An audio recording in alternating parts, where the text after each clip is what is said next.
हमारा जो शरीर है ये 9 द्वारों वाला महल कह लीजिए, शहर कह लीजिए। अब शहर में क्या हो रहा है, शहर में कहीं दंगे भड़क रहे हैं, कहीं कुछ शांति है, कहीं कुछ है, तो उसके लिए वहां का नागरिक जिम्मेदार नहीं है, मतलब इतना उसको ऑनर्स नहीं लेता अपने ऊपर। तो मतलब हम भी अपने मन को अपने कि हम 9 द्वारों वाले शरीर रूपी घर में रह रहे हैं और जितने किराए का मकान है और हाँ, कभी भी खाली करना पड़ेगा। बिल्कुल बिल्कुल बिल्कुल। तो मतलब फिर रह रहे हैं अपने घर में, बस रह रहे हैं, और ये हम घर नहीं है, हम घर में रह रहे हैं। ये एहसास जो है वो बनाए रखना कि दो मतलब जैसे शहर और शहर में रहने वाला मनुष्य अलग अलग होते हैं। दोनों शहर अलग है, अंबाला अलग है, दिल्ली अलग है, उसमें रहने वाले हम अलग हैं, है ना। तो ऐसे ही शरीर और इसमें रहने का भाव रखने वाला आत्मा, जीवात्मा, है ना, ये दोनों अलग अलग है।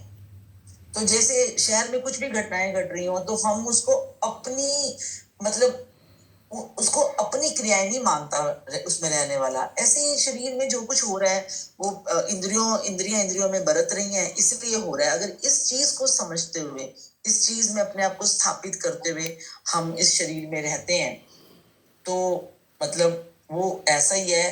तो फिर हम जो है वो अनंत पूर्वक उस परमात्मा के स्वरूप में स्थित हैं। नहीं तो फिर हमने अपने आप को शहर समझ लिया, जबकि हम शहर नहीं है, शहर में रहने वाले व्यक्ति हैं, अलग अलग हैं।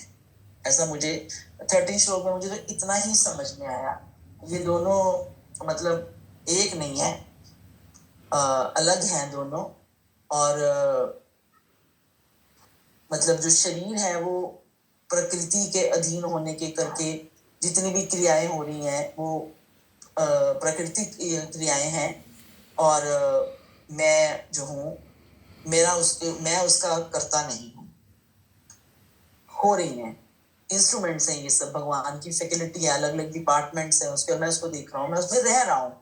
मैं वो इंद्रिय, मैं हाथ पैर कान आंख नाक नहीं हूँ, वो इस शरीर में मैं रह रहा हूँ। और मतलब मुझे जैसे कैसे इसका मुझे एग्जांपल समझ में नहीं आ रहा कि मैं क्या दूं। मुझे तो बस ये एग्जांपल लगा कि जैसे शहर और उसमें रहने वाले मनुष्य अलग अलग होते हैं, ऐसी जीवात्मा और शरीर। Rented house is a best example. हम हाउस ना समझ लें खुद को, हम हाँ, उसमें रहने वाले रेंटेड। हाँ, ऐसा मुझे रेंटेड अकोमोडेशन है ये। आप मुझे और क्लियर करें तो अच्छा रहेगा। मतलब मुझे जितना समझ में आया वो यही है कि मतलब ये शरीर रूपी नगर है और हम जीवात्मा जो है वो इसमें रह रही है। और जैसे हम बाकी लोगों को कर्म करने के लिए, ना लोगों को कर्म करने के लिए प्रेरित करते हैं, ना कर्म फल की रचना करते हैं, कुछ नहीं करते हैं। तो ये सब प्रकृति के गुणों द्वारा ही हो रहा है, हमारे द्वारा नहीं हो रहा है। इस बात को समझने की आवश्यकता है, जो मुझे लगा।